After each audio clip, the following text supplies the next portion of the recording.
We begin with new developments in the arrest of a man in connection with a Cranston murder case. We first told you about the arrest at noon. And new at 5 tonight, the man accused of killing the pregnant woman and attempting to cover his tracks by setting her home on fire went before a judge this afternoon. We've been tracking this investigation since Friday, when the expectant mother was found unresponsive in her burning home. Eyewitness News reporter Susan Campbell's been working the story all day. She joins us now from Kent County Court in Warwick with the West Bay Mobile Newsroom. There were tears on both sides of the courtroom this afternoon, both for the suspect and the victim.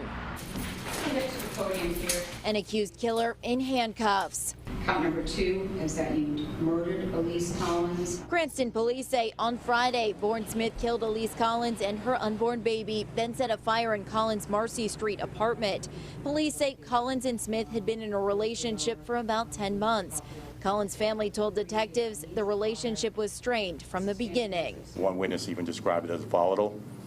Of course, we didn't have the telltale signs that you usually see in these cases where restraining orders are in effect or multiple calls for domestic-related matters to the residents. None of those, if you call them red flags, were there in this particular case. Police tell us they don't know if the unborn baby was Smith's. They say they also don't have a clear motive for murder.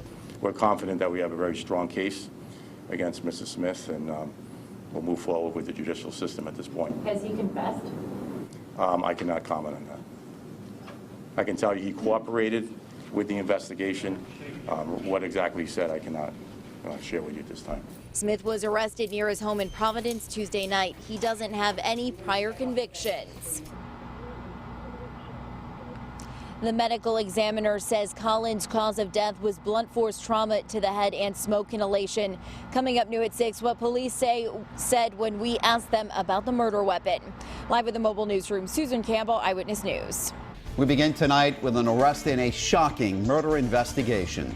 Days after a pregnant woman was found dead following an apartment fire in Cranston, her accused killer is now behind bars. And this afternoon, 29-year-old Bourne Smith was arraigned on charges of murder, arson, and killing an unborn child. Eyewitness News reporter Susan Campbell joins us live now from Kent County District Court with details that are new at 6. Police didn't say what the murder weapon was, but they say they found it in the victim's apartment. Mr. Smith, where do you live right now, sir? Cranston police say this man, Bourne Smith, killed Aliss Collins and her unborn baby, then set a fire in Collins' apartment. We don't have a particular motive at this time.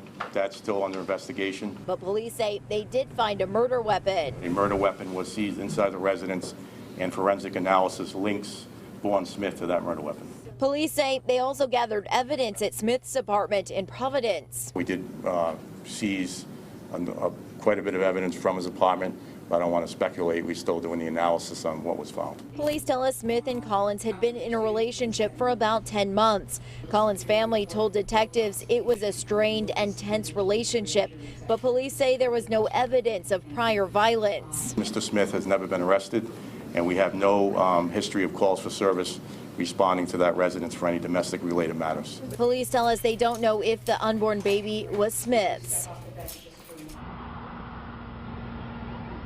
Smith is being held without bail pending a bail hearing, which has been scheduled for December 1st. Live at the Mobile Newsroom, Susan Campbell, Eyewitness News.